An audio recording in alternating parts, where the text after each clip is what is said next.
When NBA superstar LeBron James surprised Marcus Wilson, a 68-year-old janitor at the Cleveland Community Center, with a brand-new SUV, cameras captured what seemed like a simple act of kindness.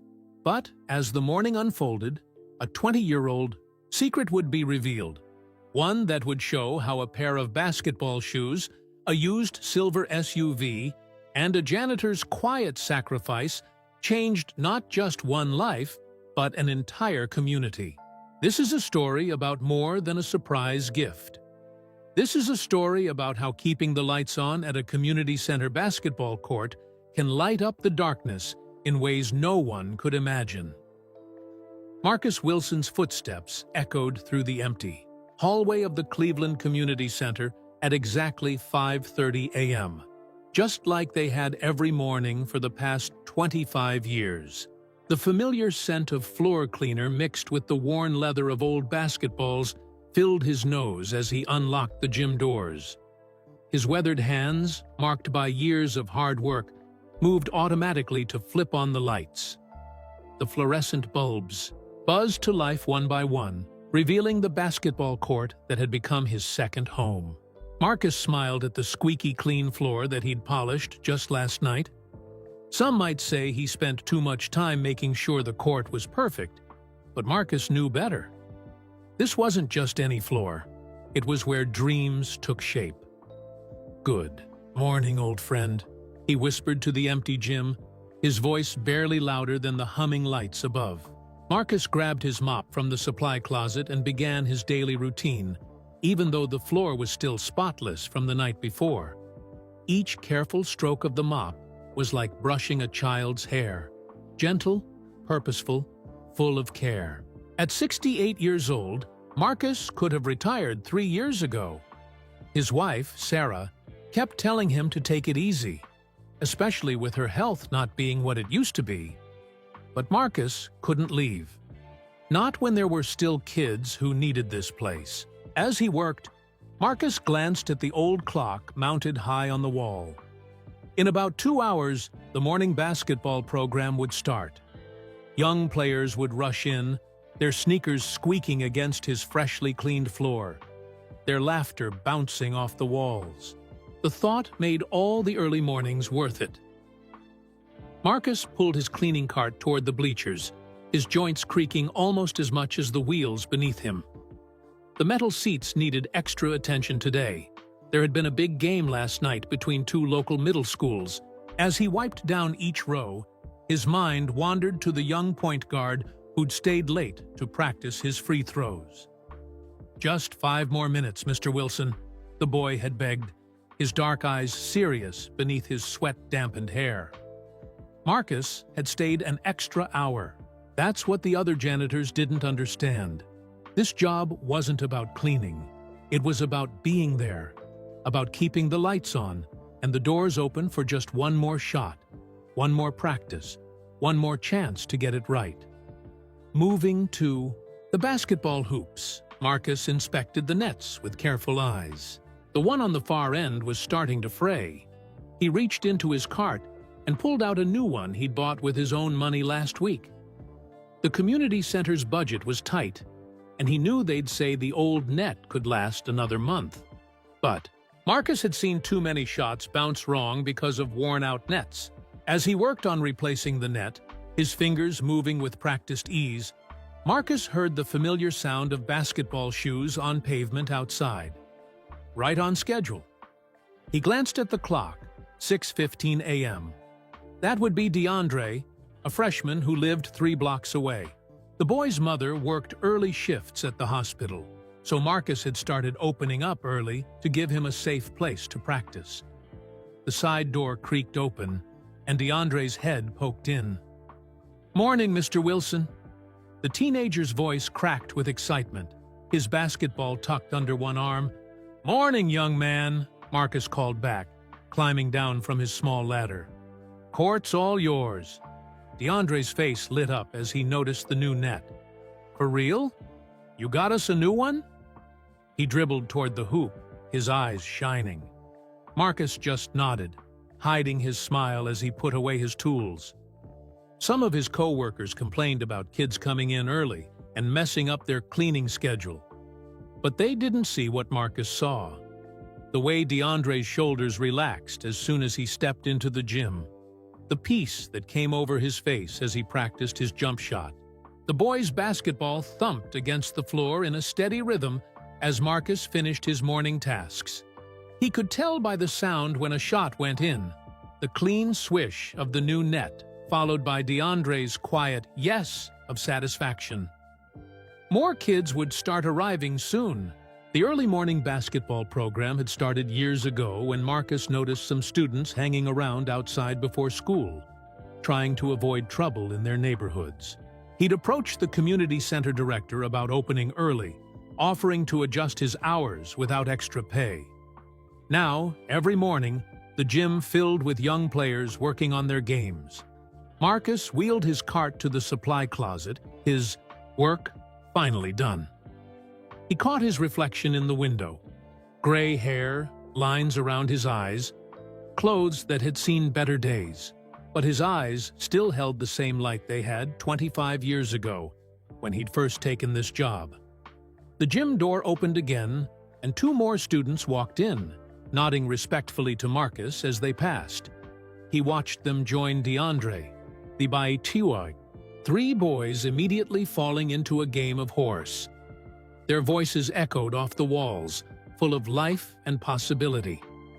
Marcus sat down on his favorite bleacher spot, the one that gave him the best view of the whole court.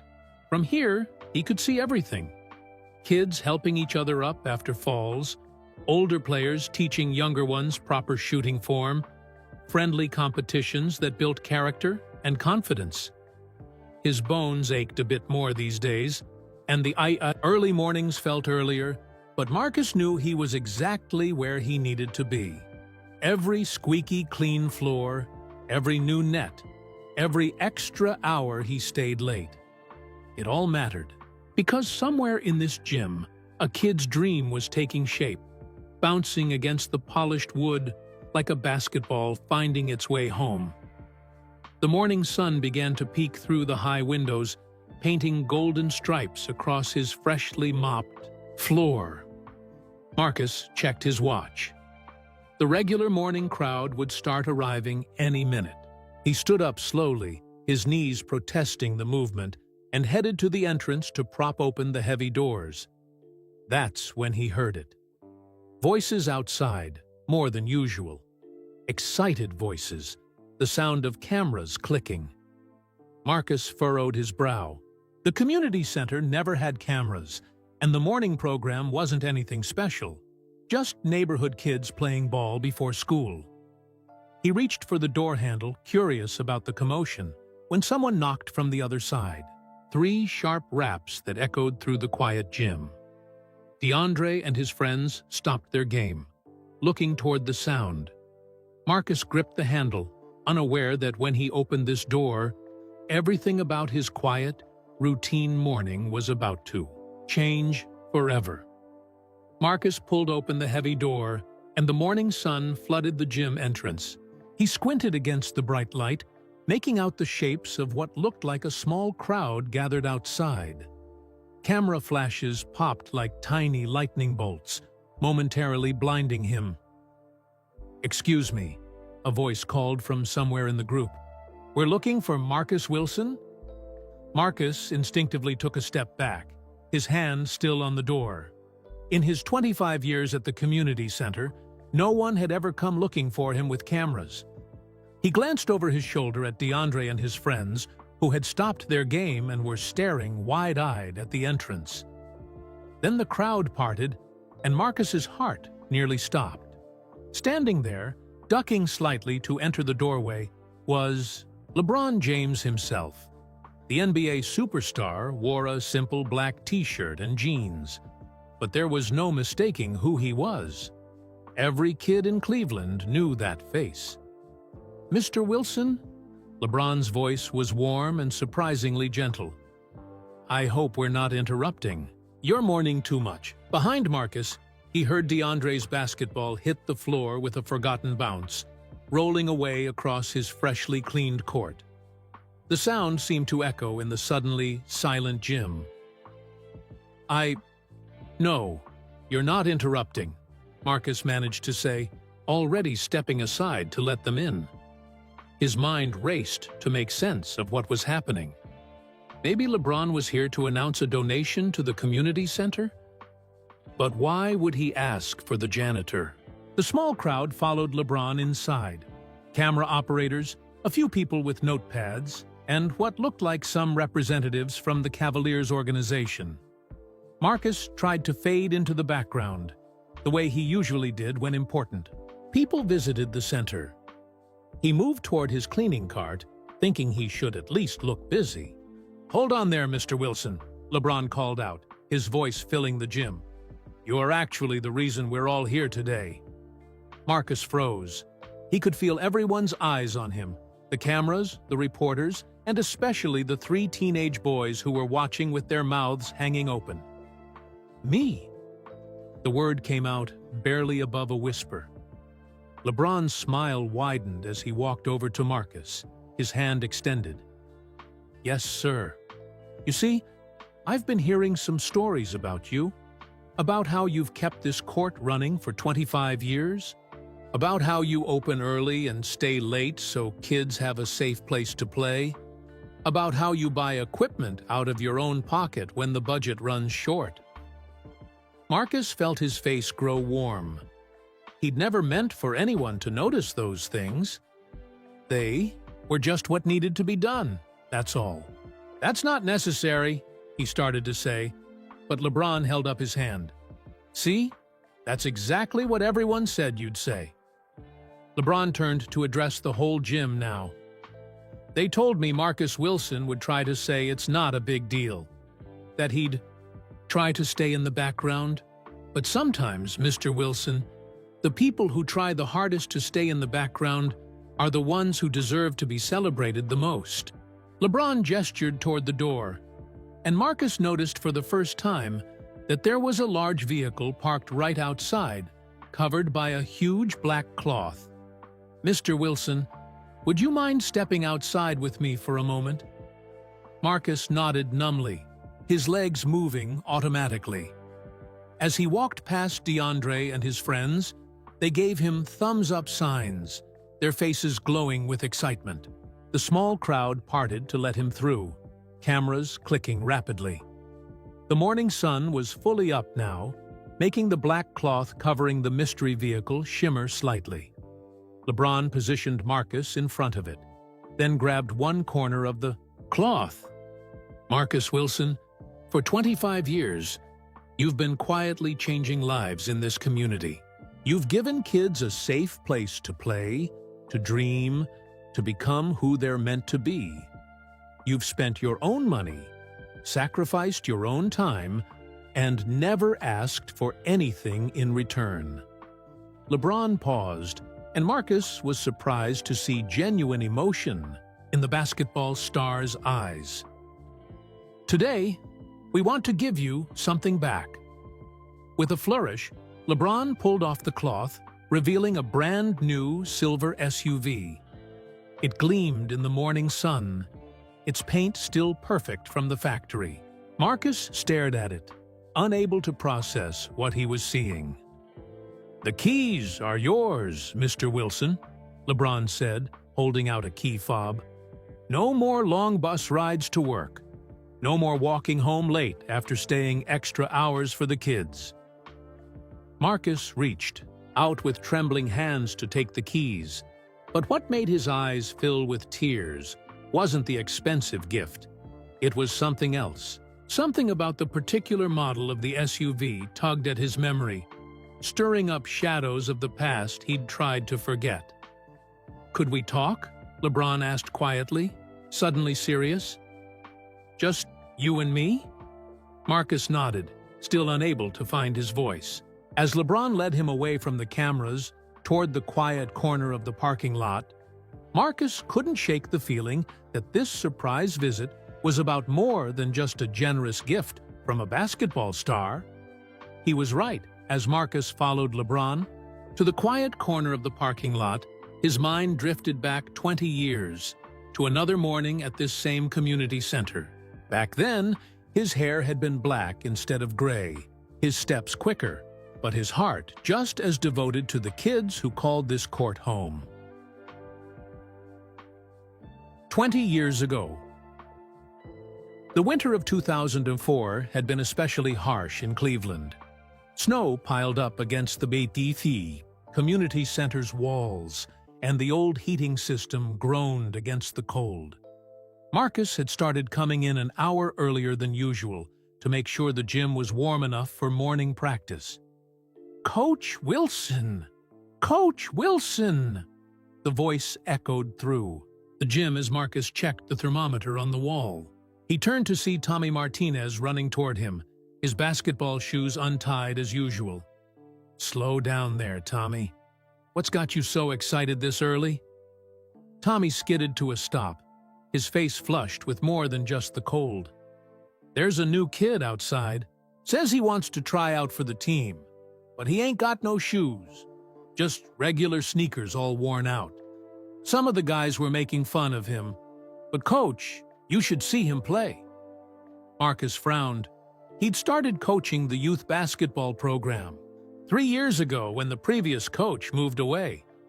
The community center couldn't afford to pay him extra for it, but that hadn't mattered. What mattered was giving these kids a chance. "Where is he?" Tommy pointed toward the door. "Outside. He said he didn't want to mess up the court with his regular shoes." Marcus's heart squeezed. He grabbed his keys and headed for the entrance, where he found a skinny 12-year-old boy standing in the snow. The kid's sneakers were indeed worn nearly through, and he didn't have a proper coat, just layers of shirts and a thin jacket. But what caught Marcus's attention was the basketball the boy clutched like a lifeline, and the determined look in his eyes. "I hear you can play," Marcus said softly. The boy straightened up. "Yes, sir. I've been practicing at the playground, but it's got ice on it now. I know I don't have the right shoes, but I'll work hard, I promise." Marcus noticed the boy was shivering but trying to hide it. "What's your name, son?" "James," the boy answered. "Just James. No last name offered." "Well, James, let's get you inside where it's warm. I think I might have something that'll work for you." Marcus led the boy to the equipment room, where he kept a box of donated shoes. But as he dug through it, his heart sank. Nothing in James's size. "It's okay," James said quickly, seeing Marcus's expression. "I can just watch today. Maybe save up for some shoes by next season." Marcus looked at the boy's worn sneakers again, then at his hopeful face. He thought about his own car parked outside, a silver SUV he'd bought used 3 years ago, finally paid off just last month. He thought about how he'd been planning to drive to his sister's house in Cincinnati next week. "Tell you what," Marcus said, "you come back tomorrow morning. I'll have shoes for you." James's face lit up. "Really? Really? Now go on out there and watch practice. Start learning the plays." That afternoon, Marcus drove to the nearest sporting goods store. He looked at his bank account balance on his phone, did some quick math, and made his decision. By the time he left the store, he had not just one pair of basketball shoes, but 6, all different sizes, because James wasn't the only kid who needed proper shoes. Marcus had seen others playing in worn-out sneakers, sharing pairs with siblings, or missing practice because they were embarrassed about their footwear. The next morning, James arrived early, bouncing with nervous energy. When Marcus handed him the new shoes, proper basketball shoes with ankle support and everything, the boy's eyes went wide. "These are for me? Can't have my players slipping around the court, can I?" Marcus said with a wink. "Now go try them out." He watched as James practically flew across the court, testing out his new shoes with a series of dribbles and jumps. The boy's natural talent was obvious, but it was his determination that really stood out. He stayed later than anyone else that day, practicing his shots until Marcus finally had to tell him it was time to go home. Over the next few weeks, Marcus quietly gave out the other pairs of shoes to kids who needed them. He started taking the bus to work instead of driving his SUV. When the team needed new jerseys, he sold the SUV entirely. Some nights, he walked home in the snow after late practices, but every step was worth it when he saw his team play. James turned out to be one of the most talented players Marcus had ever coached. But more than that, he showed the same kind of heart that Marcus looked for in his players. He was always the first to help teammates up after falls, the last to leave practice, and the one who made sure new kids felt welcome, especially those who came with worn-out shoes. The season flew by, and Marcus's team made it to the Youth League Championships. They didn't win, but James scored 30 points and played with such heart that everyone in the gym could see something special was happening. After the game, Marcus found a note in his office. Just 3 words in a 12-year-old's handwriting. "Thank you, Coach."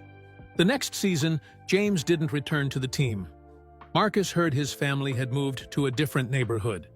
He often wondered what happened to that determined young boy with the worn-out shoes. But life went on.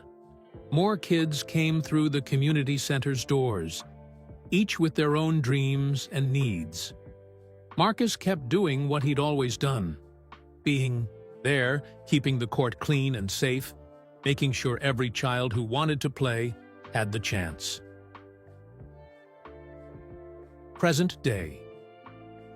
Now, standing in the parking lot with LeBron James, Marcus stared at the brand-new silver SUV, the exact same model as the one he'd sold all those years ago.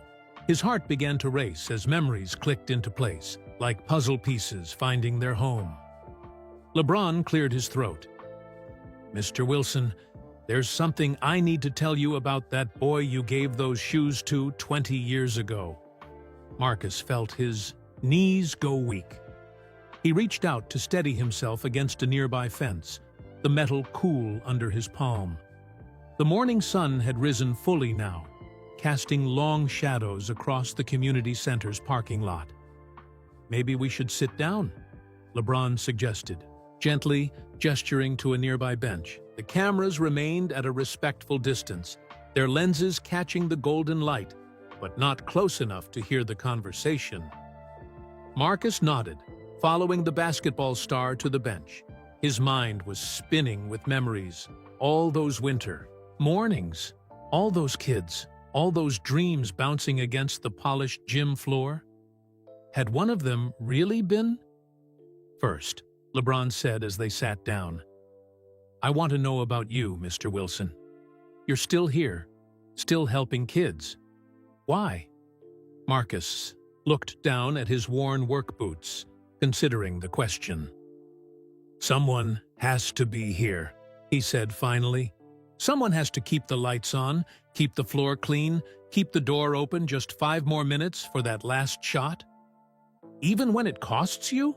Marcus's head snapped up, meeting LeBron's intense gaze. "What do you mean?" "I've been asking around. Mr. Wilson, I know about your wife Sarah's medical bills. I know you take the bus 2 hours each way to work because you can't afford a car. I know you still buy shoes and equipment for kids who need them, even though your salary hasn't gone up in 5 years. Heat crept up Marcus's neck. He hadn't wanted anyone to know those things. "It's nothing special," he mumbled. "Just doing what needs doing." LeBron shook his head, and there was something in his eyes that Marcus couldn't quite read. A mixture of respect and something deeper, more personal. "This morning, when I gave you that SUV," LeBron said carefully, "you had a look on your face. Not just surprise or gratitude. It was like you saw a ghost." Marcus swallowed hard. It reminded me of my old car. Same model. Had to sell it years ago when..." He stopped himself, the memory suddenly too close. When what? When the team needed new jerseys and shoes, Marcus finished quietly. The community center's budget was tight that year. A lot of kids wouldn't have been able to play otherwise. LeBron was silent for a long moment, staring out at the parking lot where the new SUV gleamed in the morning sun. Tell me about those kids, he said finally. The ones from that team. Marcus closed his eyes, letting the memories wash over him. Tommy Martinez. He was our point guard. Quick as lightning on the court. Works as a teacher now, I hear. DeAndre Williams, our center. He's a police officer. Comes by sometimes to play with the kids. And there was... He paused, remembering the determined boy with the worn-out shoes. There was James. Never knew his last name. Skinny kid, but so much heart. Showed up one winter morning with nothing but an old pair of sneakers and more talent than I'd ever seen. LeBron's hands tightened on his knees, but Marcus didn't notice. He was lost in the memory now. That boy stayed late every practice, helping other kids with their shots. Never complained, never bragged. Just worked harder than anyone I'd ever seen. Reminded me of myself at that age. Something to prove, but no resources to prove it with. The shoes you gave him, LeBron said softly. They weren't from the donation box, were they? Marcus shook his head. Bought them new. Him and 5 other kids needed shoes that season. Couldn't let them play in worn-out sneakers. Too easy to get hurt that way. So you sold your car. It was just a car, Marcus said simply. Those kids needed someone to believe in them more than I needed to drive to work. A student walked past them toward the gym entrance, nodding respectfully. Marcus checked his watch. Almost time for the morning program to start in earnest. I should get back, he said, starting to stand. The kids will be arriving soon. LeBron's hand on his arm stopped him. Mr. Wilson, what happened to your wife's treatments last month when the insurance wouldn't cover them? Marcus sank back down, surprised by the question. How did you? Please, just tell me. Marcus sighed, suddenly, feeling every one of his 68 years. There was a championship trophy in my office, pure silver, from when our team won the City League back in '98.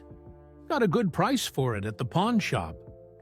But that trophy meant everything to you, LeBron said, his voice thick with emotion. I heard you used to tell stories about that game, to inspire the kids. Trophies are just metal, Marcus replied. Sarah's medicine was more important. And last week, when that new kid showed up without a basketball, Marcus shifted uncomfortably. Now, how could you know about that? Word gets around, Mr. Wilson. People notice kindness, even when you try to hide it. Marcus thought about the new basketball he'd bought from the sporting goods store, how he'd scuffed it up a little so the boy wouldn't know it was new, how he'd said he'd found it in the equipment room. Had some overtime pay saved up, he said with a shrug. Kid needed a ball more than I needed new work boots. LeBron stood suddenly, turning away from Marcus. His shoulders were shaking slightly. When he turned back, his eyes were shining with unshed tears. Mr. Wilson, that boy you helped 20 years ago, the one with the worn-out shoes? LeBron's voice cracked. He never forgot what you did. Never forgot how you sold your car to buy shoes for the team. Never forgot how you stayed late every night to let him practice, even though you had to walk home in the snow. Marcus felt his heart begin to race. How do you know all that? Because, LeBron started to say, but he was interrupted by shouts.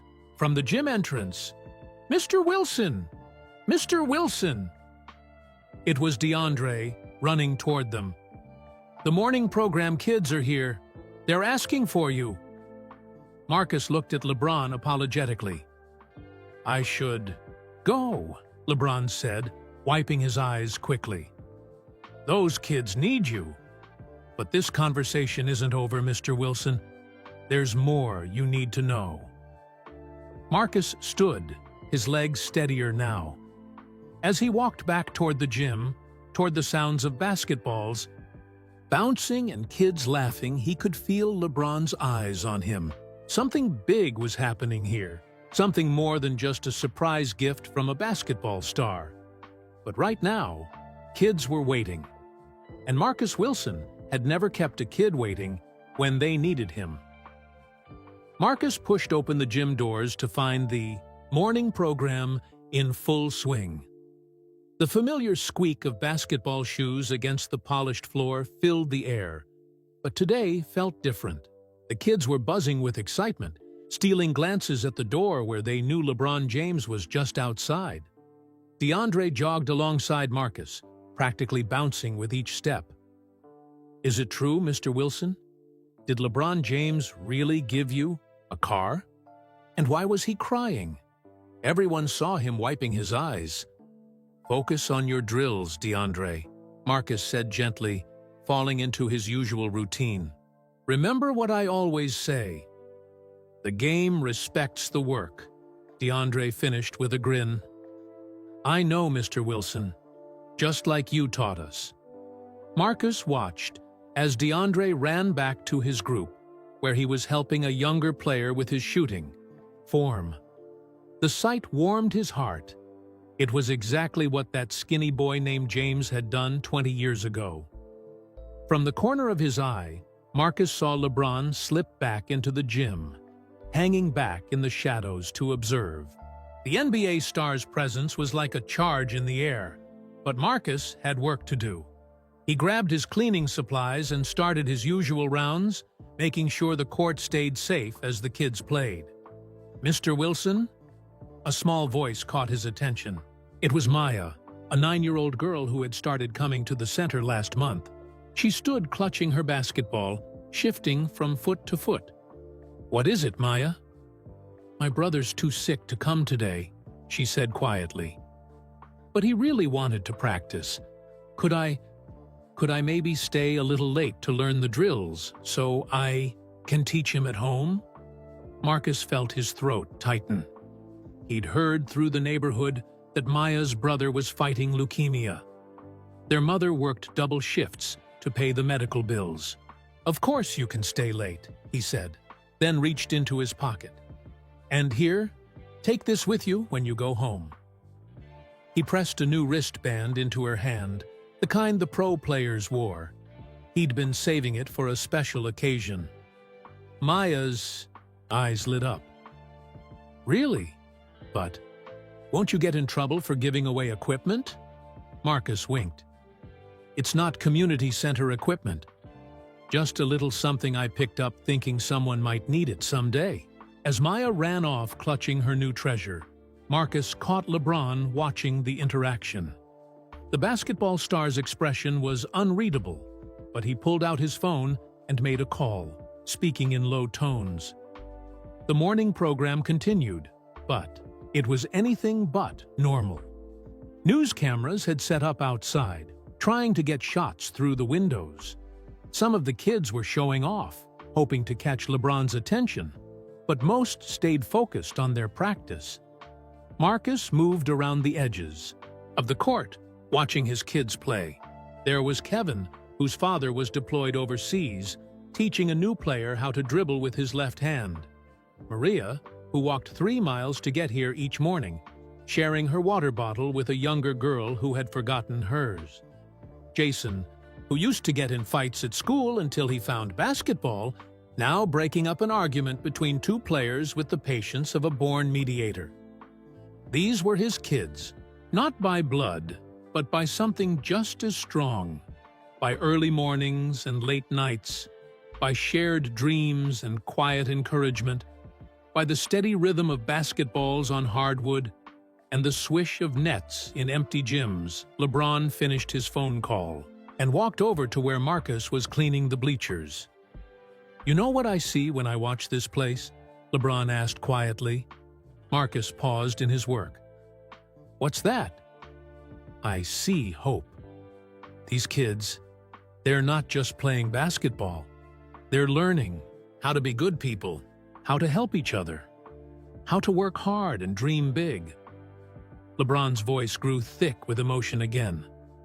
"Just like another group of kids learned here 20 years ago." Before Marcus could respond, a commotion broke out on the court. Two players had collided going for a rebound, and one of them, a small boy named Carlos, wasn't getting up. Marcus was moving before he even thought about it, his mop forgotten. He reached Carlos just as the boy started to cry, more from fear than pain. "Let me see, son," Marcus said softly, kneeling beside him. He checked Carlos's ankle with gentle hands that had tended to countless sports injuries over the years. "Just a twist. Remember how we handle this?" Carlos nodded through his tears. "Rest, ice, compression, and elevation," Marcus finished. "That's right. Come on, let's get you to the bench." He helped Carlos up, but before they could move, LeBron James himself was there, offering his shoulder for the boy to lean on. "I've had my share of ankle sprains," LeBron said to Carlos as they helped him to the bench. "Want to hear what helped me get back on the court faster?" Carlos's eyes went wide, his pain momentarily forgotten as his basketball hero sat down next to him. Marcus smiled and stepped back, letting LeBron take over. He had ice packs to get, from the first aid kit anyway. When he returned with the ice, LeBron was showing Carlos how to properly wrap an ankle.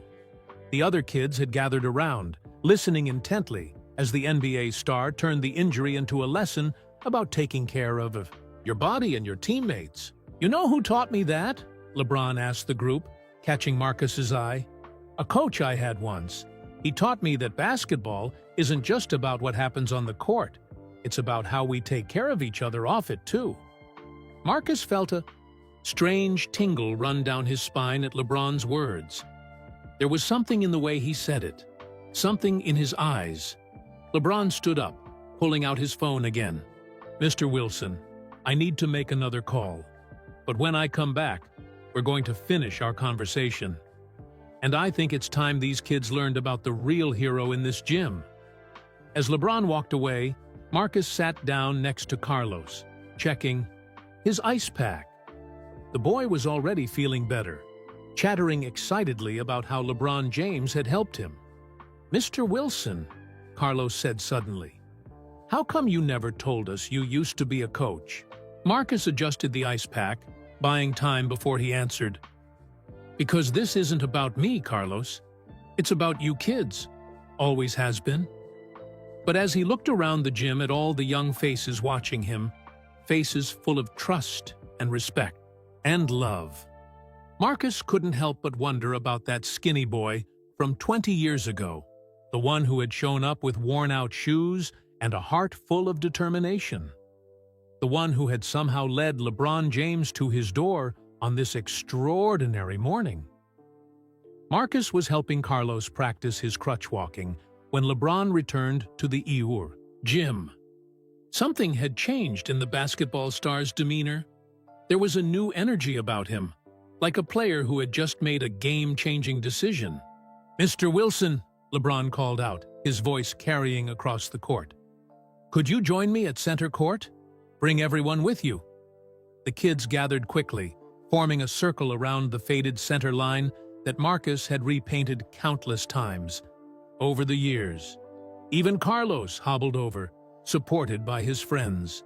The morning sun streamed through the high windows, creating long rectangles of light on the polished floor. "I've got an announcement to make," LeBron said, scanning the young faces around him. "But first, I want to tell you all a story about this gym, about your Mr. Wilson, and about a boy who showed up here one winter morning 20 years ago with nothing but worn-out shoes and a dream." Marcus felt his heart skip a beat. The cameras had moved closer, their red lights, blinking silently. That boy, LeBron continued, came from a tough neighborhood. His family struggled to make ends meet. But he loved basketball more than anything in the world. He'd practice for hours at the playground, even when the metal hoop was so cold it hurt his hands. Even when his shoes were falling apart. The gym was completely silent now. Every eye was fixed on LeBron. But Marcus noticed the NBA star kept glancing his way as he spoke. One morning, that boy heard about a youth basketball program at this community center. He was scared to come at first, scared the other kids would laugh at his shoes, scared he wouldn't be good enough. But he came anyway, because that's what you do when you have a dream. You take the chance. Marcus's hands started to tremble. He clasped them behind his back, trying to stay steady. The boy met a coach that morning. LeBron's voice grew softer, more intense. A man who didn't see worn-out shoes or shabby clothes. A man who saw only heart and determination and possibility. That coach didn't just give the boy a pair of basketball shoes, he gave him hope, gave him a chance to believe in himself. Maya raised her hand tentatively. Was the coach Mr. Wilson? LeBron smiled. Yes, Maya.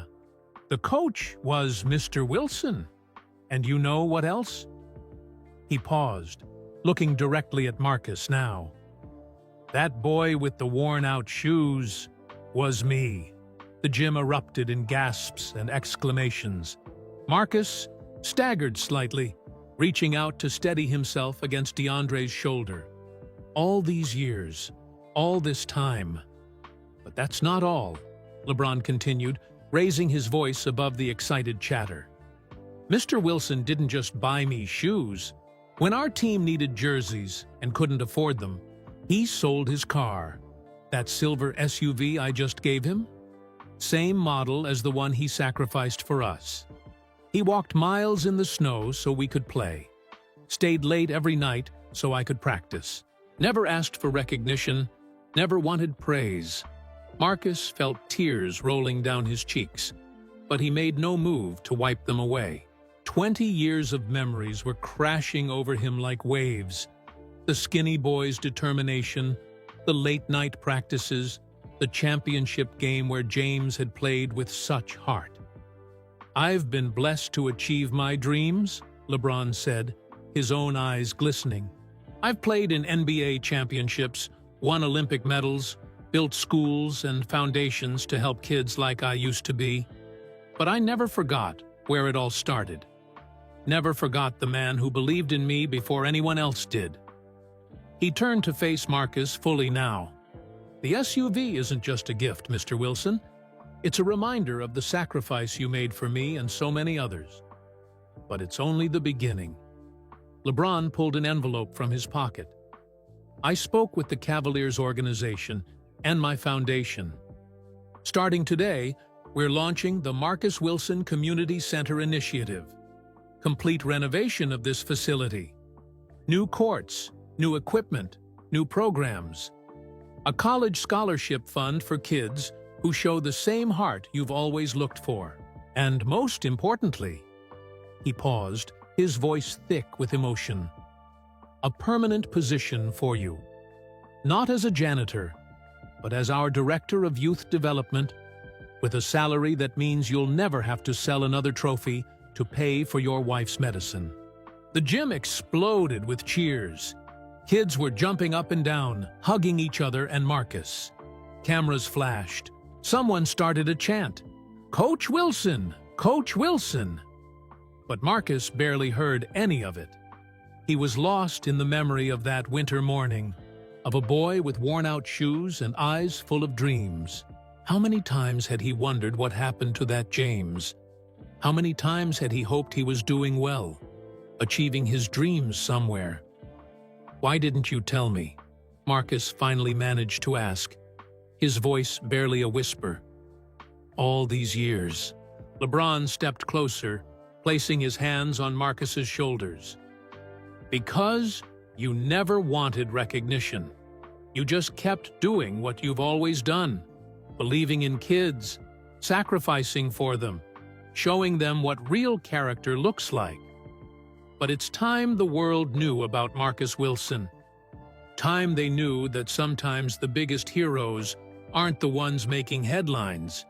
They're the ones mopping gym floors at 5:30 every morning, keeping dreams alive one kid at a time. Maya pushed forward through the crowd, holding up her new wristband. "Mr. Wilson gave me this today," she announced proudly, "for my sick brother. He's always giving us things and pretending he just found them somewhere." Other kids started chiming in. "He bought me a basketball last week. He helps me with homework when I stay late.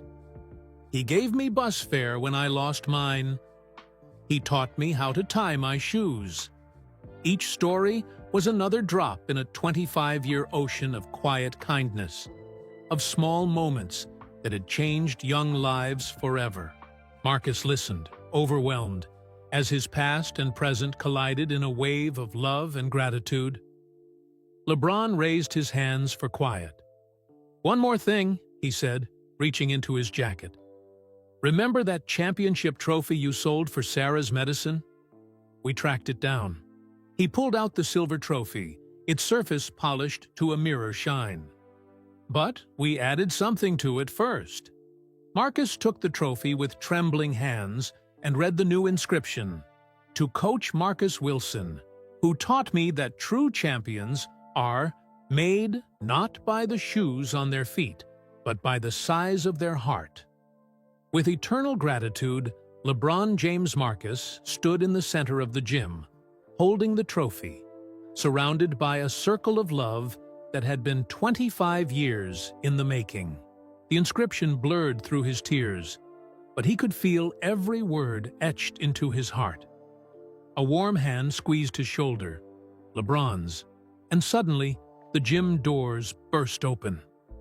People began streaming in, faces Marcus hadn't seen in years but had never forgotten. Tommy Martinez, now a teacher, still wearing his whistle around his neck. DeAndre Williams in his police uniform, having just finished his night shift. More former players, now adults with children of their own, filled the gym seats. "We called everyone we could find," LeBron explained softly. "Every player you ever coached, every kid you ever helped." Word spread fast. A woman in hospital scrubs pushed through the crowd. Sarah, Marcus's wife. She was crying and smiling at the same time. "You thought I was at my doctor's appointment, didn't you?" she said, wrapping her arms around him. LeBron's people arranged everything. "No more worrying about medical bills, Marcus. No more selling things we love." The current kids watched in amazement as more people arrived. Former players, parents, community members. Each carried something in their hands: old team photos, worn basketball shoes, faded jerseys, pieces of a legacy built one early morning at a time. Tommy Martinez stepped forward, his own eyes wet. "Coach Wilson, remember when my dad lost his job and I was going to quit the team? You found my registration fee in the office, said someone must have paid it by mistake." He laughed softly. "Took me years to realize there was no mistake." "And remember me?" A tall man in a business suit spoke up. "Jason Chen, you taught me more than basketball.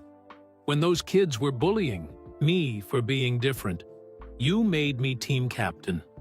Taught me leadership isn't about being the biggest or strongest. It's about having heart." More stories poured out, each one a thread in the tapestry of Marcus's quiet influence. "You bought my first pair of glasses. You helped me with my college application. You gave me bus fare home every day for a month. You believed in me when nobody else did." LeBron raised his hands for quiet again. "This is why we're not just renovating the community center. We're renaming it. Welcome to the Marcus Wilson Youth Development Center." He unveiled a rendering of the new building. The old brick walls would be restored, not replaced, keeping the heart of the place intact while giving it new life, just like Marcus had done for so many kids. And that's not all, LeBron continued. Every year, we'll choose one student who shows the same spirit you taught me, not the highest scorer or the best player, but the one with the biggest heart. They'll receive the Marcus Wilson Scholarship for college. Maya tugged at Marcus's sleeve. Mr. Wilson, does this mean you won't be here in the mornings anymore? Now that you're the director?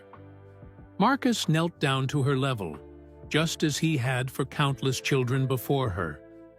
Maya, as long as these old legs can move, I'll be here at 5:30 every morning to open these doors.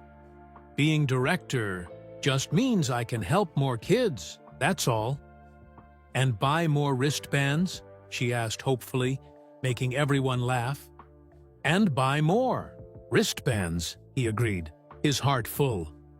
The morning sun had climbed higher now, filling the gym with golden light. Kids were showing their parents around, former players were catching up with each other, and through it all, Marcus could feel the pulse of what this place had always been. Not just a basketball court, but a sanctuary where dreams took root.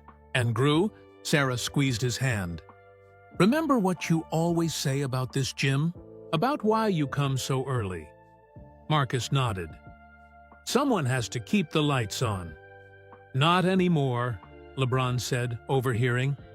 Now we all keep the lights on. Together. Later that afternoon, after the cameras had gone and most of the crowd had dispersed, Marcus stood at center court with his mop. LeBron had tried to tell him he didn't need to clean up, but some habits were sacred. Still at it, coach? LeBron asked, walking back into the gym. He'd changed from his nice clothes into basketball gear. Floor won't clean itself, Marcus replied with a smile. How about one game before you finish? For old time's sake. LeBron bounced a basketball toward him. Unless you're afraid I've learned a few tricks since those early morning practices. Marcus caught the ball, feeling its familiar grip. Afraid? Boy, who do you think taught you those tricks? They played as the sun began to set, their laughter echoing off the walls. The NBA star and the janitor, the coach and his former player, two hearts connected by worn-out shoes and early mornings, and a silver trophy that meant more than any championship. The next morning, Marcus pulled into the community center parking lot in his new SUV. It was 5:15 a.m., earlier than usual, but he had a feeling someone might be waiting. Sure enough, there was Maya, sitting on the steps with her brother. The boy looked tired from his treatments, but his eyes lit up when he saw Marcus. Mr. Wilson, Maya called out. I told my brother about yesterday. He didn't believe that LeBron James used to practice here? Marcus smiled, unlocking the doors. Well then, we'll just have to show him how champions are made, won't we? Starting with the most important thing. A clean court. Maya and her brother said together, already reaching for the mops. Marcus watched them work. These two young hearts learning the same lessons he'd taught another child 2 decades ago. Outside, the sun was just beginning to rise, painting the sky in shades of promise. Some things had changed. The name on the building, the title on his badge, the car in his parking spot. But the most important things stayed the same. The squeak of shoes on polished wood, the swish of nets in quiet mornings, the bounce of dreams against hardwood floors, and Marcus Wilson, still keeping the lights on, still opening doors, still believing in every child who walked through them. Because that's what champions do. Thank you for experiencing this incredible story of kindness, sacrifice, and coming full circle. Marcus Wilson's legacy reminds us that sometimes the biggest heroes are the ones working quietly behind the scenes, keeping the lights on for the next generation. I'd love to know, where are you listening from? And has someone like Marcus Wilson ever made a difference in your life? Share your story in the comments below. If this touched your heart, don't forget to like and subscribe for more inspiring true stories that show the power of everyday heroes. Sometimes the most extraordinary stories are happening right in our own communities. Until next time, remember, champions aren't just made on the court. They're made by the size of their heart.